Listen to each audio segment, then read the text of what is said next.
Morning people, overrated or underrated? I think they're overrated because I am not a morning person. Um, Well, me neither. so yeah, so this gets into my whole idea behind chronotypes, right? And so Yeah. chronotypes are permanent genetic sleep schedules that everyone has. It's built into their bodies. And there are people who are genetically pre-programmed to be early birds. So for those people, I think it's great. Unfortunately, they only make up about 15% of the population. Many, many more people think they are early birds than they actually are.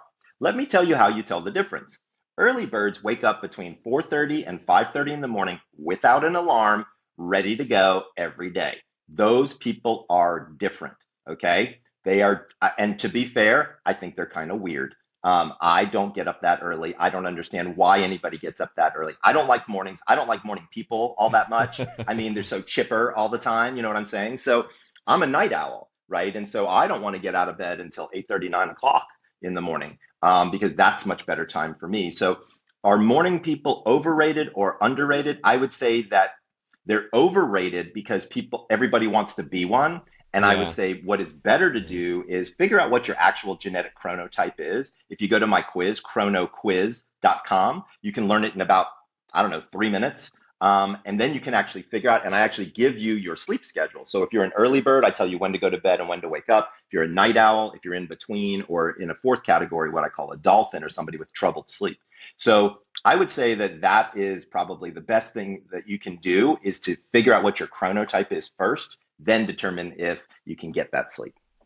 All right, cool. For everyone listening, I will link that in the show notes, the quiz that you just mentioned. Yeah. All right. Okay, because whole society is basically made almost for more morning people, right? Night owls do. So here's what's Yeah. fascinating is the real schedule is for people in the middle. So if you think about it, Right. morning people don't work well at night, right? Mm. So if you're a morning person or what I call a lion, it's great that you sent me 5 emails before 6 a.m. But if we want to go out and have dinner and a movie, there's no universe it's going to happen, right? You've been up since 5 a.m. So there's balances, right, that get to be played. In truth, the group that makes up the largest population of chronotypes are the ones in the middle, the ones that like to wake up around 7:30 in the morning and like to go to bed around 10:30 at night. I call them bears, and they have a tendency to be the largest group. And all of society works on their schedule. Like 9 to 5 works perfect for a bear. For a lion, it doesn't work well, or an early bird, it doesn't work well because most early birds, by about 2 o'clock in the afternoon, they're exhausted. Like because they've been up since 5:30. They've been running and gunning so hard. They're like, I'm at the end of my day, man. I'm toast. So finding that zone for you is going to be important. How do you call night owls then? So I call night owls wolves, and they Wolves? have a Yeah. tendency to stay up quite late and like to sleep quite late. Most of my wolf patients don't go to bed before midnight ever. Like Yeah, that's they me. just don't. That's me. But they may have work consequences or life consequences like a baby or partner or what have you that get up early. And so that has a tendency to make things a little bit disruptive. So a lot of times I'm actually helping couples figure out what is the best sleep schedule for them as a couple. And again, this gets back to our very first question of in the bed or out of the bed, because a lot of people are very insistent. They're like, I want to go to bed with my partner and I want to wake up with my partner. Well, if you're an early bird and your partner is a night owl, I got news for you. That isn't going to work too well. And people always ask about intimacy. Like, what do I do if I'm an early bird and my partner is a night owl? Like, how is that going to work, Michael? And we've actually done the studies to show people how to do it. How do you do it?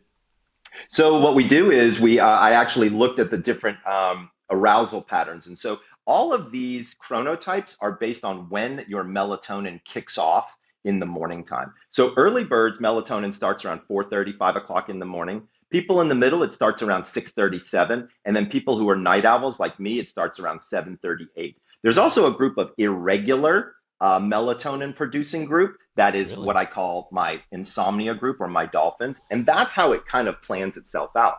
Here's where it gets so fascinating is once you know this, you actually have kind of the cheat code for almost everything in your body. I can show you the right time of day to have sex, eat a cheeseburger, ask your boss for a raise, because let's say you're a lion, your hormones generate at a very particular level right when you wake up, and then it's very predictable throughout the day. So I can show you, hey, 3 hours in, this is where you're going to be most creative. 6 hours in, this is where you're going to need a nap. Better for you to have sex in the early morning time, right when you wake up, because you're not going to have a problem, whether you're male or female. Your arousal and desire might be higher in the morning, things of that nature. And so we were able to figure all that out. It's all based on research. There's over 220 studies in my book called The Power of When, WHEN. So that's where people can learn it all. But I recommend basically sex in the morning. Let me explain why. So you need 5 hormones in order to successfully be intimate. You need estrogen, progesterone, testosterone, cortisol, and adrenaline all need to be high. And melatonin, the sleep hormone, needs to be low. I'll give you one guess what your hormones look like at 11 o'clock at night, which is, by the way, the time when most people want to have sex. It's the opposite, right? All the things that you want raised are lowered and melatonin is high. So that's hint number 1. Hint number 2 is if you happen to be having intimacy with somebody who was born biologically male, what do most biological males wake up with in the morning?